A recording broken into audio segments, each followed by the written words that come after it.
par Claude Ptolémée, c'est celui qui écrit un énorme ouvrage à Alexandrie, hein, on est à Alexandrie maintenant, un énorme ouvrage qui s'appelle L'Almageste, dans lequel il établit un système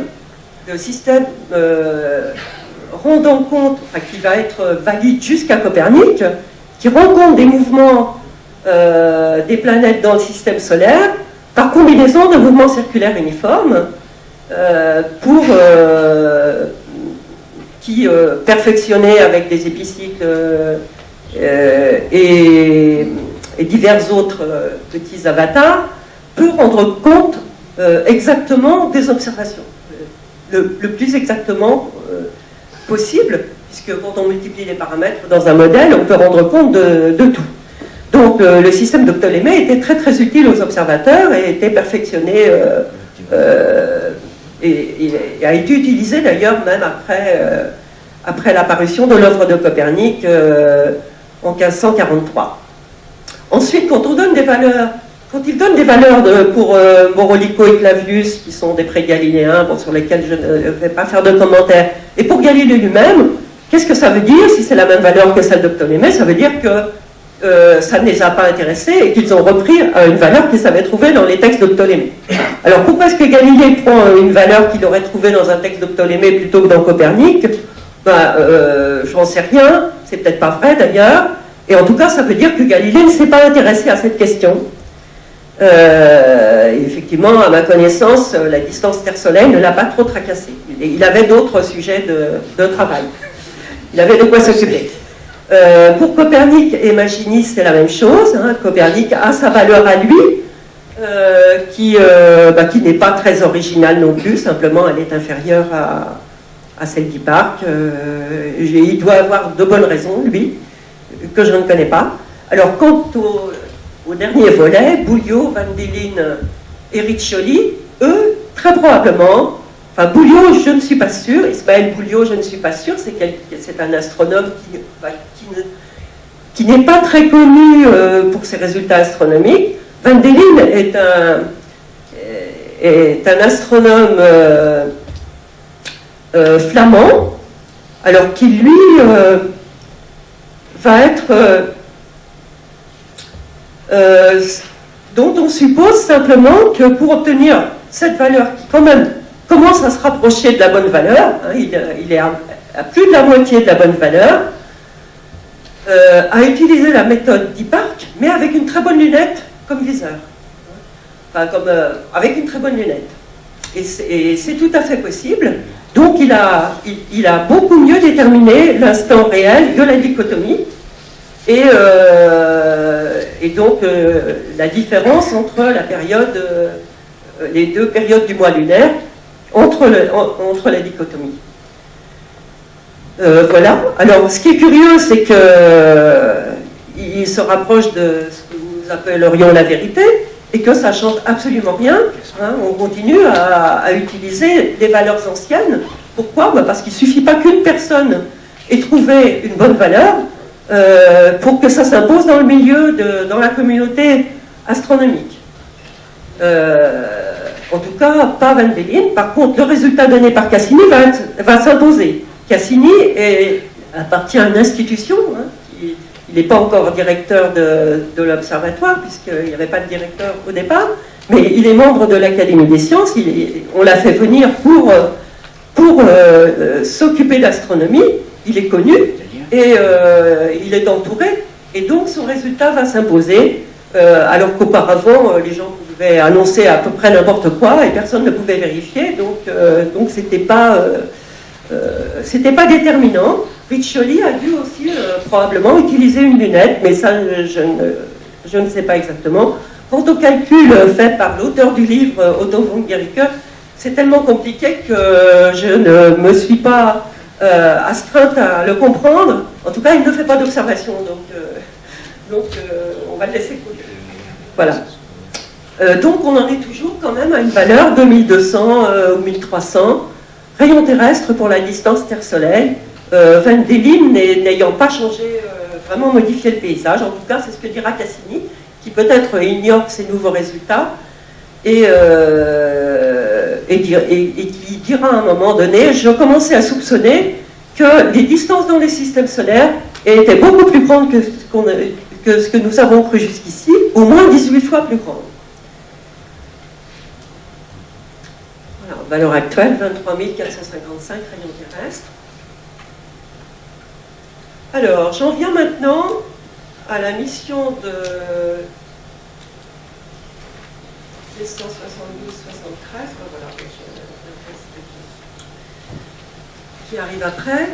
Alors, Jean Richer est assistant à l'Académie des sciences, fondée en 1666, et il est à l'Académie des sciences depuis le début.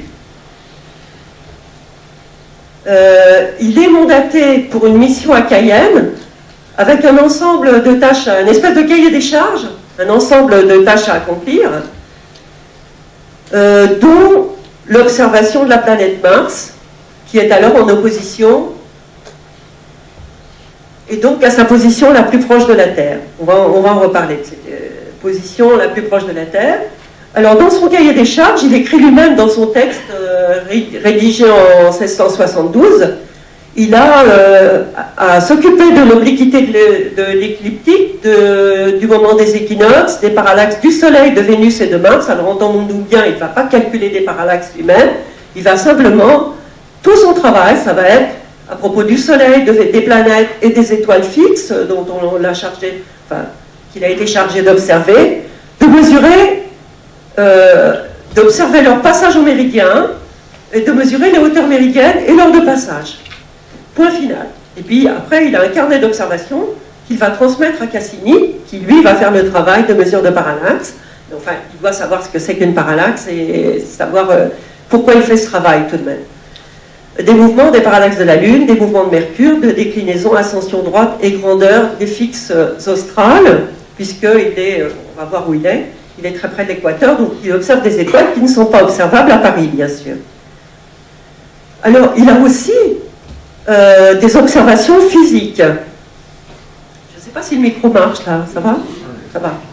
Alors, des observations physiques, alors, celle qui a rendu célèbre l'exposition, enfin l'expédition, pardon, de la longueur du pendule à seconde de temps, ça veut dire quelle va être la longueur du pendule simple qui bat la seconde par rapport à celle de Paris.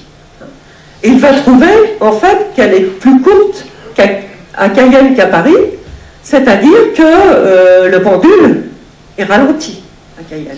Ce qui correspondra, en fait, il sera interprété par Newton comme un aplatissement de la Terre, et donc en faveur de la théorie de l'attraction en 1 sur R2, contre le système cartésien, dont je ne vais pas parler, ce n'est pas mon sujet. Ensuite, d'autres observations physiques, finalement, on n'envoie pas quelqu'un en expédition simplement pour observer Mars, mais il faut qu'il observe, qu'il ait de quoi s'occuper toute la journée aussi, du flux des marées, de la variation de l'aiguille aimantée, évidemment, donc on va, oui. Les horloges étaient suffisamment précises? Alors, je vais y venir tout de suite aux horloges.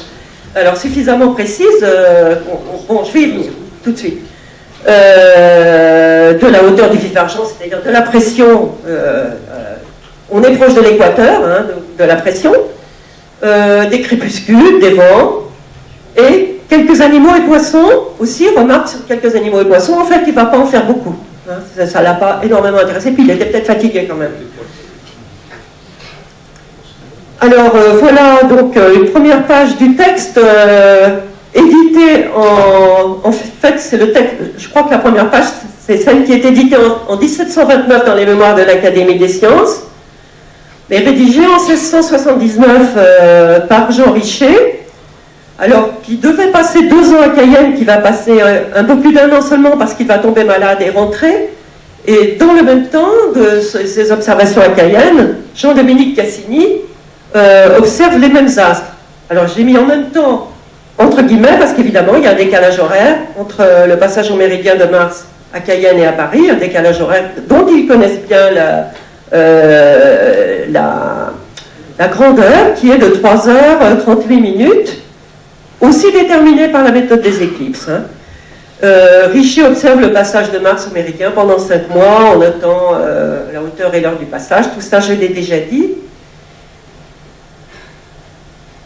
Voilà, alors ça c'est pour situer Cayenne, en Guyane, hein, on sait où c'est. Il n'y avait pas encore de bagne, mais c'était déjà un petit peu occupé par les Français, qui avaient commencé à venir là au début du XVIIe, et puis qui occupent vraiment le territoire vers 1650. Et ce que vous voyez là-dessus, en fait, c'est qu'on est vraiment proche de l'équateur, en fait à 4 degrés de latitude au-dessus de l'équateur. Et alors, oui, ça je ne l'ai pas dit, mais il est temps de le dire quand même.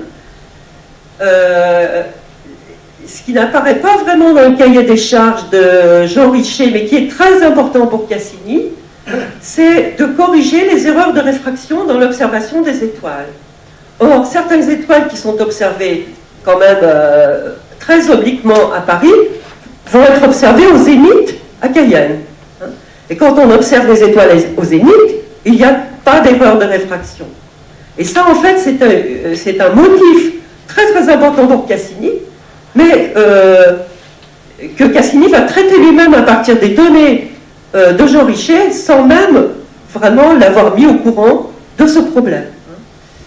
Et bon, je vais en reparler à l'occasion. Et puis la carte de droite est simplement pour vous montrer l'île de Cayenne, qui est une presqu'île, mais enfin, quand même considérée comme une île, puisqu'il y a une rivière qui passe, là, peu importe.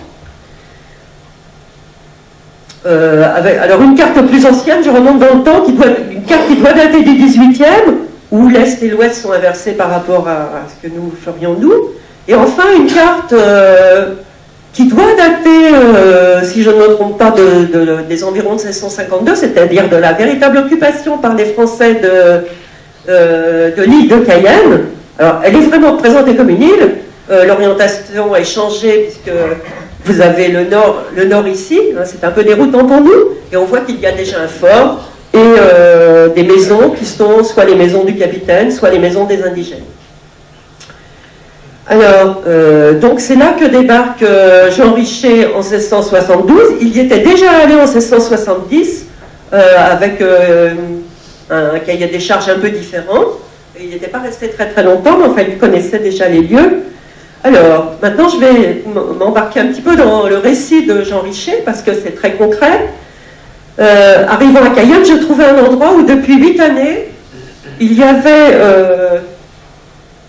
sur terre 2 meules de moulins, auprès desquels, bon, ce qui veut dire qu'il y avait déjà eu du monde, auprès desquels je fis bâtir par les sauvages une petite maison à leur manière, de 24 pieds, de long sur 18 de large, couverte de branches et de feuilles de palmier, et fermée par les côtés avec des écorces d'arbres, laquelle m'a servi d'observatoire pendant que j'ai été en cette île.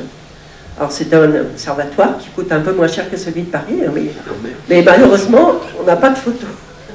On n'a pas d'image, on n'a pas de dessin de cet observatoire, c'est bien dommage. J'ai aucune illustration de ça. J'aurais bien aimé. Mais il raconte assez précisément. Alors, je me suis servi pour faire mes observations d'un quart de cercle et d'un octant, alors desquels le demi-diamètre, savoir celui de l'octant, enfin le rayon, était long de 1,80 m et celui du quart de cercle de 75 cm. Alors pour le quart de cercle, on a des représentations abondantes. Pour l'octant, j'en ai jamais trouvé une. Si quelqu'un en trouve, je suis preneuse. Chaque degré était divisé en minutes par les lignes transversales de telle manière que sur chaque minute de l'octant, je pouvais aisément estimer la grandeur de 8 à 10 secondes. Alors ça c'est très précieux, ça donne la précision des lectures par Jean Richer de ce qu'il va mesurer, 8 à 10 secondes comme incertitude de lecture, sachant que la parallaxe qui va être mesurée par Cassini, après, qui va être évaluée par Cassini d'après ses mesures, est de cet ordre-là. Hein. La parallaxe entre Paris et Cayenne, ce sera une quinzaine de secondes. Et il parle aussi des lunettes de longue vue qui servaient de pinule à ces instruments, c'est-à-dire de viseur. Mais on va voir tout de suite. Voilà, je reviens à la vignette où on voit cet instrument qui est le quart de cercle. On n'a pas de représentation de l'octant, dommage. L'octant devait être plus précis d'ailleurs. Et là, on n'a pas les gradations, mais on va les avoir sur le... En fait, Richer ne se donne pas beaucoup de mal pour décrire ça. Il renvoie un livre sur des instruments écrit par l'abbé Picard, et sur lequel on voit effectivement plus précisément ce quart de cercle avec ses graduations et tout ce qui est utile pour le faire fonctionner. Bon, retenons simplement que la précision est de 8 à 10 secondes et que c'est probablement un instrument de ce genre-là exactement qu'il a emporté. Mais il y a aussi son octant. Est-ce que j'avais autre chose à dire là-dessus? Non. Donc, voilà. Alors là, je me suis amusée à mettre une autre gravure qui date à peu près de la même époque, mais qui représenterait, éventuellement, on n'en est pas sûr, Hevelius, un astronome polonais qui observait, qui lui n'a pas bougé de son observatoire à Danzig, mais qui a une lunette beaucoup plus performante que celle qu'on a vue sur le quart de cercle de Jean Richer, enfin de Picard. On aimerait imaginer qu'il pouvait avoir une lunette comme ça sur son octant, qui fait 1,80 m de rayon, mais probablement pas. Et là, on voit des lunettes dites d'Hevelius, c'est-à-dire conçues par cet astronome polonais, vers 1770, et il y en aura à l'Observatoire de Paris quand même. Et contrairement à ce qu'on pourrait croire, ce ne sont pas des lunettes télescopiques et ça ne doit pas être facile à emporter en voyage quand même. Voilà, parce que je dis ça, enfin je précise ça parce que j'ai lu que la mauvaise qualité des lunettes qui étaient installées sur les cadrans, c'est-à-dire sur ces cadrans un peu standards, qui n'ont que 2 cm d'ouverture, était une cause d'imprécision dans la mesure de la parallaxe de Mach. Voilà. Alors, j'avais pour la mesure du temps 2 horloges, on y vient, hein, à pendule. Alors, c'est très important parce qu'il a des horloges à pendule pour mesurer la période du pendule simple et mesurer le retard du pendule simple. C'est un peu un cercle vicieux. Hein. Je vais en reparler, mais bon, c'est pas mon sujet, mais quand même, c'est intéressant. Dont l'une marquait les secondes et l'autre les demi-secondes. Elles avaient été faites par le Sieur Thuré, horloger ordinaire du roi, qui par son exactitude et la délicatesse de ses ouvrages, bon, je n'en sais pas plus sur le Sieur Thuré, mais c'était sans doute le meilleur horloger du moment. Et bon, alors, Jean Richer, une fois arrivé à Cayenne, a testé soigneusement son octant et son cadran pour voir s'il n'avait pas souffert du voyage, trouvant comme résultat qu'il fallait ajouter 10 secondes aux mesures faites par l'octant, par exemple. Enfin, ça, il a des techniques qui sont des techniques habituelles pour tester ça. C'est une erreur sur l'origine des mesures, et il faudra rajouter 10 secondes, et Cassini le fera, rajoutera soigneusement 10 secondes à toutes les mesures faites avec l'octant. Alors par contre, pour les pendules, ben, il dit aussi, comme pour le reste, que dans son carnet de données, il n'a pas corrigé le mouvement des pendules, soit qu'elles avancent ou qu'elles retardent à l'égard du mouvement journalier des fixes, mais c'est plus grave parce que c'est l'intervalle même de la durée de temps qui est modifié, puisque c'est une horloge à pendule, donc le pendule va aussi plus lentement à Cayenne qu'à Paris. Et il est très facile, enfin ça je l'ai fait, en regardant les données pour une étoile donnée nuit après nuit, de constater que le jour sidéral pour lui avec ses horloges est trop court. Il est seulement de 23h53 minutes au lieu de 23h56 minutes. Donc ces horloges retardent. Et avec ça, il dit, il a mesuré un retard du pendule simple. Après, comment est-ce que Newton, on a déduit que le pendule simple retardait vraiment à l'équateur? Je ne sais pas. Newton a peut-être fait une correction, ou il s'est débrouillé avec ses données, j'en sais rien. Mais c'est quand même un peu troublant, finalement, que l'expérience, enfin la mesure de la période du pendule simple n'est pas faite, à mon avis. Tout au moins, il faut raisonner sur peut-être que les pendules, les horloges à pendule sont très différentes, enfin plus courtes que le pendule simple, mais bon, enfin, en tout cas, il faut étudier la question.